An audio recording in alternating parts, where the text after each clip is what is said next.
Bonjour à toutes et à tous, bienvenue sur cette vidéo de psychoastrologie où nous regardons ensemble comment se configurent les planètes sur une semaine. Donc nous allons aborder la semaine qui fait la transition entre le mois de février et le mois de mars. Bon, déjà, regardons un petit peu comment se configurent les planètes sur cette semaine. J'ai pris lundi 26 février. D'habitude, je prends plutôt en milieu de semaine pour regarder les configurations, mais lundi est une journée qui me semble assez forte et marquante du point de vue des configurations planétaires. Déjà parce que nous sommes très proches de la pleine lune. La pleine lune a eu lieu samedi. Donc on dit toujours que la pleine lune dure 2 jours avant, 2 jours après. Donc lundi on est encore, d'ailleurs ça se voit sur la carte du ciel, la lune étant vierge. Donc on est encore dans la phase de la pleine lune. Et nous avons donc 3 planètes en Poisson qui sont en conjonction, Mercure, le Soleil et Saturne. On y trouve également Neptune. Donc beaucoup d'eau dans cette période, dans cette semaine. Mais donc cette conjonction est des plus intéressantes et je vais vous expliquer pourquoi. Parce qu'elle nous fait travailler sur l'amour. Je vais y venir. À côté de ça, nous avons également 3 planètes en Verseau, Pluton, Mars et Vénus, et puis les 2 habituels en Taureau, Jupiter et Uranus. Comme vous le remarquez aussi, pas de planète en signe de feu, donc vous étonnez pas si dans la semaine vous sentez un petit peu moins d'énergie, de vitalité, un peu plus raplapla. Déjà, il y a beaucoup d'eau, donc à partir du moment où on travaille avec l'eau, on travaille aussi avec l'émotionnel, donc quand il y a beaucoup de planètes en signe d'eau, faut pas s'étonner si on a un petit peu les émotions qui reviennent à fleur de peau, si on est parfois un petit peu hyper réactif à ce qui se passe, à ce qu'on nous dit, à ce qu'on vit, ou même parfois juste comme ça, il suffit d'avoir une pensée qui nous traverse et hop, on a une réaction émotionnelle. Et puis l'air fait circuler aussi, donc ça peut activer quelque part le côté émotionnel, mais faire passer aussi assez rapidement d'une émotion à une autre. Ça va pas durer forcément bien longtemps. Et comme il n'y a pas de planète en signe de feu, il peut y avoir un petit peu un manque de dynamisme et d'élan. Bon, après, si on a un émotionnel plutôt apaisé, ça peut être une semaine relativement calme. Mais surtout, sur quoi j'avais envie de vous d'attirer votre attention, ce qui m'est venu en préparant la vidéo, c'est l'importance en fait, à travers ces configurations, de l'énergie d'amour. Alors, l'énergie d'amour, elle est très reliée au poisson, très reliée à la Vierge. Si vous avez écouté mes vidéos sur les rayons, vous savez que le poisson et la Vierge, on est sur du rayon 2, le grand rayon d'amour, sagesse, le rayon de la conscience. On est également sur des énergies de la croix mutable, donc il y a une idée un peu de transition, de passage. Et tout ça pour dire que quelque part, dans cette semaine, on pourrait sentir un petit peu où on en est, chacun d'entre nous, dans notre vécu de l'amour.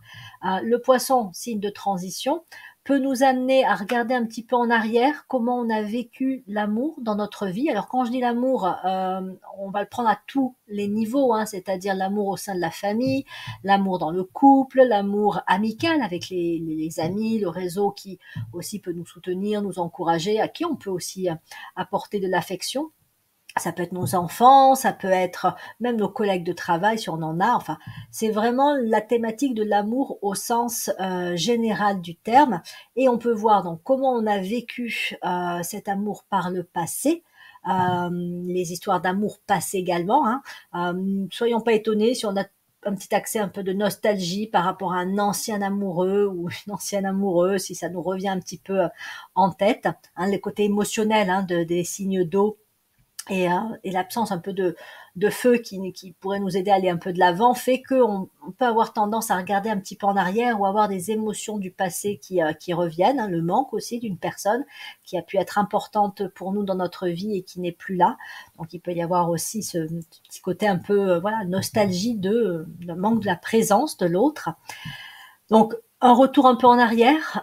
En même temps, ça peut être hyper intéressant de regarder où on en est dans notre vécu de l'amour par rapport à ce qu'on a pu vivre par le passé. Notamment si on a vécu des relations qui n'étaient pas toujours très équilibrées ou très saines, si elles pouvaient être empreintes de dépendance affective, de besoin de plaire, de difficulté à être soi-même dans la relation par peur de décevoir, etc. Ou si on a attiré vers soi des personnes qui n'étaient pas non plus toujours très en capacité de nous donner l'amour qu'on aurait pu attendre et espérer trouver. Donc là, je vous invite, hein, si cela vous parle évidemment, à faire un petit peu un bilan pendant la semaine de de nos relations à l'amour vécues par le passé et là où on en est actuellement, c'est-à-dire un petit peu quel est notre vécu intégré de l'amour, c'est-à-dire l'amour de soi. Hein, est-ce que j'ai une certaine appréciation envers la personne que je suis? Est-ce que je m'aime telle que je suis? Est-ce que j'ai tendance encore à me critiquer, me dévaloriser, manquer de confiance en moi, me sous-estimer, etc., etc. Et où est-ce que j'en suis dans mon entourage affectif, dans ma possibilité, capacité à donner de l'amour et évidemment à en recevoir. Voilà.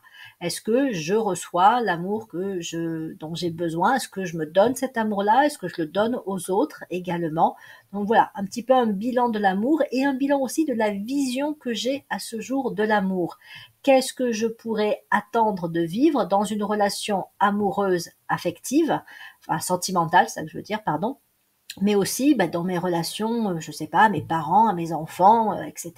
Donc c'est vraiment l'amour à tous les niveaux et non pas forcément la vision de l'amour, mais mes visions des différentes formes d'affection, d'amour qui peuvent faire partie de ma vie.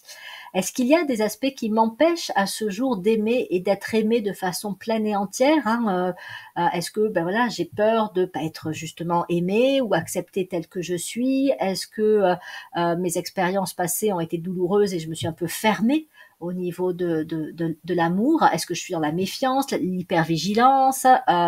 Bref, qu'est-ce qu'il y a en moi qui pourrait entraver ma capacité à être aimée et à aimer? Et là aussi, hein, sur tous les plans, je ne parle pas que de l'amour, de la relation de couple, hein, toutes les formes d'amour. Et donc, ça peut être un moment, surtout avec Saturne qui est encore en Poisson, il y a encore pour plus d'un an, mais comme le Soleil est également en Poisson et Mercure, hein, la fameuse conjonction, il y a une connexion particulière à cette énergie d'amour, hein, avec cette triple conjonction. Donc, ça peut vraiment être le moment aussi de s'approprier davantage la capacité à s'aimer soi-même, de pouvoir reconnaître qu'effectivement, peut-être que si parfois on n'est pas toujours aimé comme on le voudrait, peut-être aussi qu'on ne s'aime pas soi-même comme on pourrait s'aimer de façon plus pleine, plus inconditionnelle. Donc, il y a une histoire un peu de connexion à soi et de développement de l'amour de soi et donc de responsabilité par rapport à l'amour qui pourrait être pris dans cette semaine. Donc voilà, il peut se passer des événements aussi où on va voir où on en est hein, par rapport à cet amour de soi, l'amour des autres et ce que l'on reçoit des autres. Et puis il peut y avoir ce vécu intérieur, ces émotions aussi qui remontent. On dit de l'amour avec un grand A, hein, que ce n'est pas une émotion, c'est une qualité, c'est une des grandes qualités de l'âme, c'est peut-être même sa qualité principale. Donc on va pouvoir passer les différents strates, c'est-à-dire l'amour sur le plan émotionnel qui s'approche, en fait, qui est plutôt de l'ordre du désir, hein, le désir d'aimer, le désir d'être aimé. Mais on peut aussi toucher à l'amour avec un grand A, d'autant plus que Mercure, hein, c'est la planète, la grande planète de connexion du zodiaque. Et donc, en étant comme ça en Poisson, accompagnant le Soleil, elle peut nous permettre non seulement de voir où on en est et de nous connecter à notre capacité à nous aimer nous-mêmes ou à nos manques hein, à ce niveau-là, mais elle peut aussi nous mettre en connexion avec l'âme, hein, le moi supérieur, et nous permettre de percevoir cet amour qui est bien plus grand que nous, que celui de la personnalité, et d'en être davantage imprégné, imbibé. Hein, le Poisson, c'est vraiment l'un des grands signes empathiques. C'est une éponge, hein, pour dire les choses simplement dans le zodiaque. Donc, plutôt que d'être éponge du bas astral, de l'émotionnel qui nous plombe, de la toxicité ambiante, etc., etc., il peut être intéressant et porteur, hein, les énergies nous y accompagnent, dans cette semaine, de chercher à tourner notre antenne, à tourner quelque part un peu avec Mercure, hein, de tourner notre antenne du mental vers l'amour de l'âme et de pouvoir s'en imprégner, de pouvoir l'intégrer davantage. Ce qui est intéressant aussi, c'est que le Poisson, au niveau physique, il gouverne les pieds. C'est le dernier signe du zodiaque, donc on pourrait dire, hein, pour dire les choses un peu simplement, que les 12 signes du zodiaque vont aller du haut du corps jusqu'au bas. Hein. Le bélier, c'est la tête, le taureau, c'est le cou, et on descend jusqu'à arriver aux pieds, les poissons, le dernier signe du zodiaque. Et ça nous montre en fait aussi tout le processus de l'incarnation.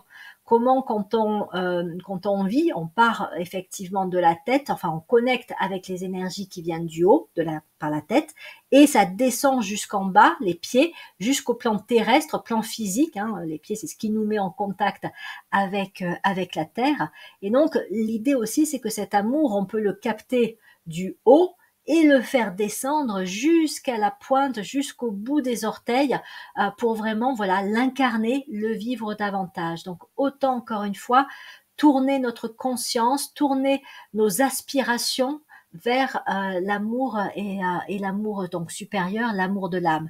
On peut chercher, et on a aussi évidemment à chercher l'amour à l'extérieur, mais tant qu'il n'est pas vécu de l'intérieur, c'est compliqué de trouver un amour juste, équilibré, sain à vivre. Donc déjà dans ce mois et dans cette semaine du poisson, du mois des poissons, voyons si on peut pas comme ça revisiter notre relation à l'amour et nous connecter à l'amour, encore une fois, avec un grand A, l'amour dit spirituel. Derrière se cache un petit peu le concept de l'âme sœur. L'âme sœur, en fait, spirituellement, elle vient de cette idée ou notion que à la base, il y a une énergie indifférenciée, le grand un, hein, le tout, et que cette énergie s'est séparée en deux. Elle s'est séparée dans une énergie masculine d'un côté et dans une énergie féminine de l'autre. Hein. C'est le yin et le yang, le plus et le moins, voilà, le masculin, le féminin, les polarités. Et quelque part, nous avons tous gardé en nous la présence de l'autre, c'est-à-dire ce que l'on était avant d'arriver à ce stade de différenciation donc des sexes en fait, hein, et qu'on a cette aspiration profonde à retourner vers l'unité, à retourner vers le grand tout, vers le un.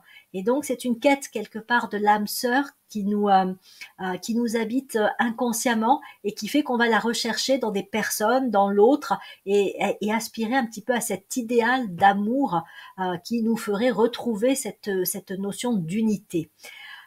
C'est pas faux, évidemment, hein, qu'on peut chercher l'amour et l'unité chez l'autre, mais encore une fois, ça peut être intéressant aussi déjà de la travailler avec notre encore une fois notre moi supérieur, parce que lui peut nous apporter aussi par rapport à la personnalité un sens de l'unité, un sens de la complétude. Et à partir de là, quand on intègre ces qualités et cette énergie supérieure, eh bien, quelque part on change notre magnétisme, on change notre capacité à attirer vers nous des personnes qui seront plus en adéquation avec notre identité spirituelle et donc plus aussi notre véritable âme sœur, si je puis dire. Donc voilà, c'était ce que j'avais à vous proposer pour cette semaine du mois de février-mars, où effectivement nous pouvons regarder notre passé par rapport à l'amour, notre présent actuel avec nos besoins actuels, et tendre à vivre l'amour encore sur un plan supérieur. Je vous remercie de votre écoute. Je vous souhaite une très belle semaine, une semaine empreinte d'amour, de belles rencontres, pourquoi pas, ou de belles relations amoureuses également. Et je vous dis à bientôt pour de prochaines vidéos de psychoastrologie.